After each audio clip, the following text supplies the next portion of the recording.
kind of name is Karanja? Sounds like seafood. My 8-year-old tongue, raised deep in the Rift Valley, had never tasted seafood. Yet the way my new classmate Calvin spit out those words with a sneer on his face conjured up an image of something pretty disgusting. I was in a new country, a new culture, and a new class. And Calvin, the class bully, had set the tone. It was the first time that the meaning of my name had been brought into question. It would not be the last. Have you ever had someone make fun of your name? Someone compare your name to something unpleasant? Something unprintable? For the rest of that school year, and long thereafter, every single time I introduced myself, that question lingered in my mind. What did my name, Karanja, mean? Returning to Kenya as a worldly teenager, I quickly discovered two things. First, the name Karanja was very common. And secondly, no one seemed to know what it meant. My high school friend, Stephen Alala, offered that it was actually a combination of two Kikuyu words. Ikara, meaning sit, and Ja, meaning outside. He who sits outside, he said, laughing while pointing at the village drunkard seated outside our gate, basking in the sun to ward off last night's hangover. Yeah, right, I retorted. How did you come up with that, Alala, in your dreams? I was not going to be bullied again. My name meant something special, something wonderful, something amazing. And sooner or later, I was going to find it out. I did. It took me 15 years, but I did.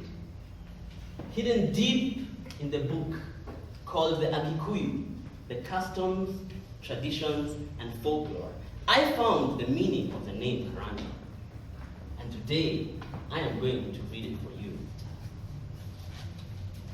Karanja. This name was first given to an age set that had been afflicted by a strange disease. The sufferers spent long periods out in the sun, warming themselves. Kwara means to lay out, Jam means outside. The Karanja age set was initiated in 1852. At that time, there was a famine of the small bones. I quickly flipped through the pages. Where was the bit about Karanja, the ruling class? Karanja, the great warrior and his battles? Where were the great celebrated and mighty deeds of the forebearer of my name? It seemed that was a utopia. All my name meant was someone lazily seated outside, basking while afflicted by pestilence and famine. Had Alala been right all along? It could have ended there. I could have let that definition in that book be the final arbiter on what my name meant. And how often do we do that? Let others define us. Let others call us seafood. But that would be wrong. That would be so wrong. It was not a hodgepodge of words, a mean-spirited bully, and certainly not a dog-eared book that was going to define my name, our names, your name, your name. You give your name meaning. You define your name through your actions. And a few weeks ago, I found this out. I had gone to give a pitch to a prospective client. So I introduced myself and I started speaking. And he stopped me and asked me a truly extraordinary question. Harry Karanja? Harry Karanja of Toastmasters? And just like that, I realized I was giving my name meaning. I was not Karanja of the strange disease. I was not Karanja of the famine and pestilence and sitting outside lazily basking in the sun. I was Karanja of Toastmasters. All the leaders in this room have a name. Each of you, like George said, has a talent, a skill, a truly extraordinary quality that sets you apart and defines who you are. And I want us as leaders to define our names, that it shakes the ground before we even tread on it.